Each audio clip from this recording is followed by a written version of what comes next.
Hey guys, and welcome to a brand new video here on Phloshop, the very first video for 2020. And before I get into it, I just want to say thank you to everyone that was a part of our 2019. Anyone that joined this community, anyone that supported by liking, commenting, sharing, doing all of those.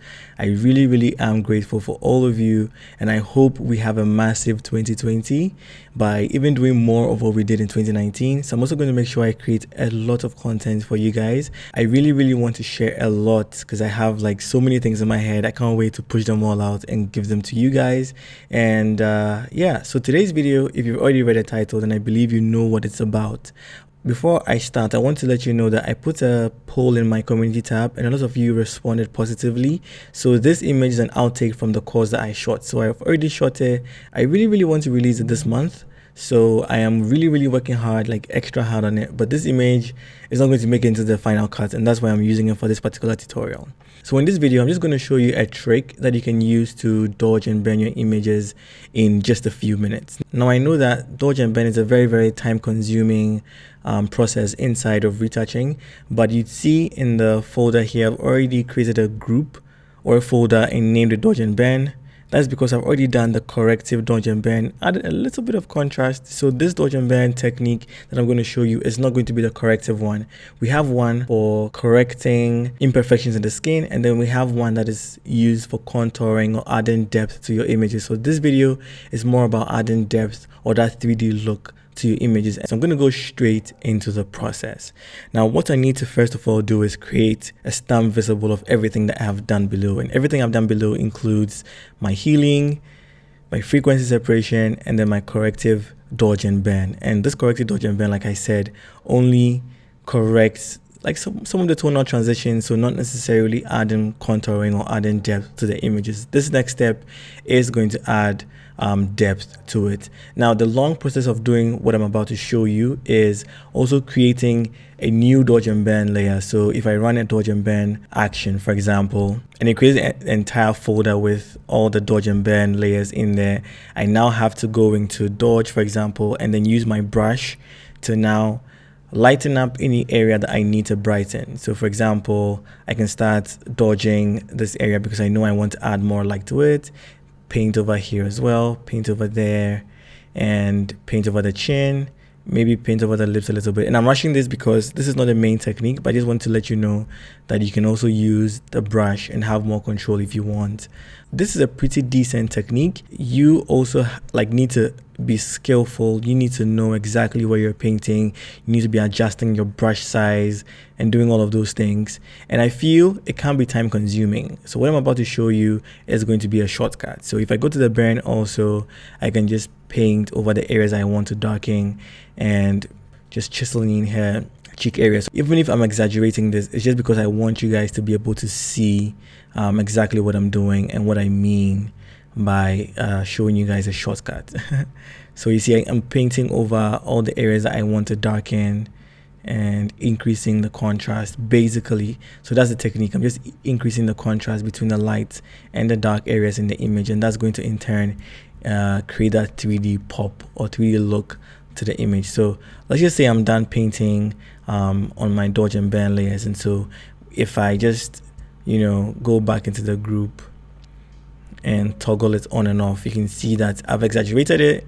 Normally I wouldn't do this. It's just because I want you guys to see the impact that this is going to have, and then maybe just lower the opacity to about 30%, do it before and after, and you can see we're already contouring the image, which is fine. This is a very nice process. It's a process I've been using for a very long time, but this is a trick that I'm going to show you. So I'm going to delete this because I don't want this anymore. What I'm going to do is I'm going to create a stamp visible layer, and I'm going to press Shift Alt Command and E, and that's going to create a stamp visible layer. Now I want to pull out all of the color information from the image, so I'm going to go to New Layer. I'm going to go to Edit, come down to Fill, and I'm going to fill it with 50% gray. Now I need to convert the 50% gray layer to a color layer, and that's going to suck out all of the color and saturation from the image. And I'm going to press Shift, click on the layer below, press Command E to merge it, and now I have a black and white layer, and that's exactly what I need for step 1. So for step 2, we're now going to determine the amount of radius we need, which is going to determine the ratio between the highlight and the shadows, and then we're going to change the blending mode so that it increases the contrast, the depth, and then makes it look a little bit more 3D-ish. So what I'm going to do now is, because I'm not too sure of the figures that are going to work for this particular image, what I want to do first of all is convert this layer into a smart object. And it's really, really important that you do this at this point, because you can go back and adjust the settings or the radius like immediately or 10 years later when you still have the Photoshop file or whatever. What I mean is, it's non-destructive, so you can always come back and tweak it. Now that we've created a smart object, the next thing I need to do is to go to filter, come down to other, and then choose high pass filter. And this is the exact same filter that we use to sharpen our images. So if I want to demonstrate that to you, maybe choose a little radius, let's say about, I just want to make it very visible for you guys to see. So let's say 7.6. I normally wouldn't choose this for sharpening, but let's just say 7.6. Press OK, change the blending mode from normal to soft light. And if I do it before and after, you can see that I've sharpened the image. So if I zoom in a little bit, do it before and after, you can see that we've increased the contrast and it's looking like the image is really, really sharp. And you can go a step further to add a mask. Press B for the brush tool, and then I'm just going to paint over white in the areas that I want the sharpening to be visible. So maybe here, maybe her eyes, maybe her lips, and this earring as well. So if I do it before and after, you can see we are just localizing the areas where we want the sharpening to be. But that's not what we want to do. So I need to undo all that I've done. It was just a demo for you guys to see that this is the same filter used in sharpening.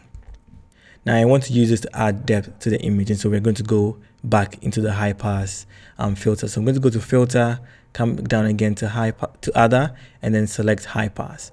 So now I don't need a small radius. I need a radius which is large enough. And you can see even at this point, you can see that we have the contouring being applied. So if I go all the way, you'd see that we're increasing the ratio. But what we don't want is something flat. We want to be able to see highlights, and we want to be able to see shadows. At this point, it's looking flat. So I need to reduce it a little bit. But again, like I said, I don't need to be certain about the figure that I want. I can just press OK at this point. Because it's a smart object, I can always come back and change it.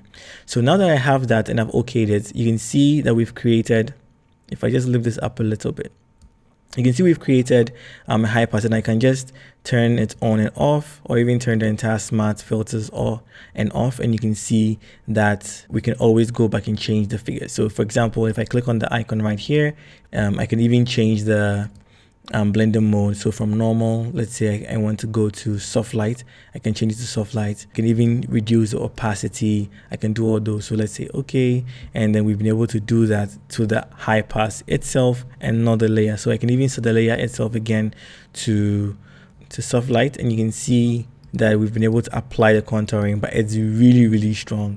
So at this point, what I want to do is bring the opacity down, let's say to about 35%, do it before and after, and you can see it's already determined exactly where we want the highlights to be, where we want the shadows to be. I didn't have to use the paintbrush to paint over those areas. It's automatically done all of that for me, and it's adding a lot of pop to the image.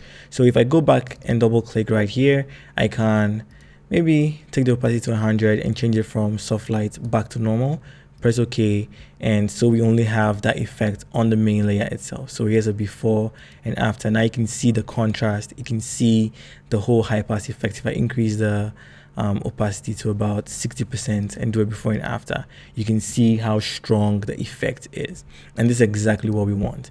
But I'm going to pull down the opacity again to maybe, I think I liked it when it was at 35, but let me just settle for 40.